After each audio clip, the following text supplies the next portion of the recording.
type of business. Your point is the issue is not decreased R&D or lack of innovation. The issue is just, are there enough competitors to supply or to prevent price increases? Yes, exactly. Okay.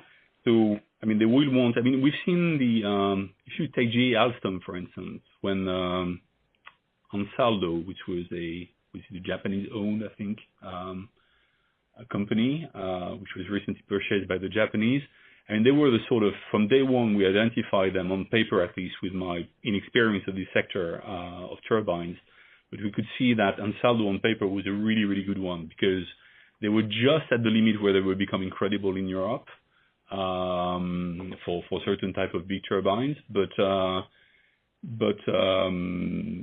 fact that they could scoop this remedy package, it promotes a new competitor on the market. So they will want to achieve the emergence of a new number 4 on the market. If they manage to achieve that, then, and they are convinced that they are doing that and that these people will be able to bid, within 1 year, they will be able to bid for the largest project. That's an interesting one. The other point, but maybe you will have more insight than I do, but I heard and I suspect that, these type of projects, are they really, really based in Europe and nowadays? I'm sure there are European projects to build ASUs, but basically because you've got less refineries, less industrial plant being built in the most of Europe, that you're probably looking at Asia, you're probably looking at other parts of the world, but maybe Europe is not it's a very, very mature market, I expect, no? So what's the implication of that? The implication of that is that, they're going to do their competitive analysis and they're going to take offense to a number of things and they will want them to be remedied, but you're not in the most booming market in Europe, so really, it's not that it doesn't matter, it still matters, but you're not trying to address a growing business, a growing market either. And I'm not sure that alleviates the concerns, but certainly that must be part of the assessment there. But sorry, just to make sure I follow, is your point from the European regulators' point of view that, look, they would be much more focused if this was a growth industry, but exactly. this... Okay. They will still be focused because, of course, there will still be needs in Europe. But I'm just wondering how the parties are going to use that argument because, you could cut a little bit both ways, really. We need to look at GE as well to see how because the turbine market typically was not a European market, and still it was a very difficult transaction to clear. So can I just make sure I follow? So basically, at the end of the day, cylinder and bulk are going to be, I guess, geography based and should be relatively easy to solve. Whether it be so cylinder will be like, I'm going to look asset by asset, bulk is country by country.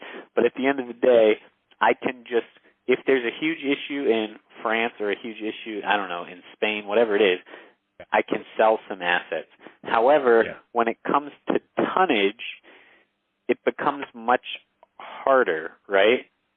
Exactly. Because it's more difficult to craft the remedy package. Another thing I've heard, but again, correct me if you have different information, but is that these type of projects sometimes in certain parts are dependent on a pipeline as well. And just to give you context, in Europe there was never a pipeline plus ASU type of remedy. But I know that in the U.S. in last year's 2016. Which transaction was that again? Air gas, air liquide, I believe. Air gas, exactly. Air gas, air liquide. Then they had to craft a remedy which involved divestment of part of the pipeline as well. And I don't know how it works in Europe. I don't know whether it's less dependent or more dependent on pipelines than in larger countries like the U.S., for instance. But I'm just raising that in case you have any particular facts that I could feed this kind of assessment. But that's why it's another hurdle, really. It's difficult to sell access to a pipeline or to divest a pipeline. It's even more difficult than to divest a plant, really. Got it. And I guess sorry. Okay, can I just ask one more question on the tonnage before we move on? I guess it is what is the argument of the solution? So presumably the solution will be you have to sell a quantity of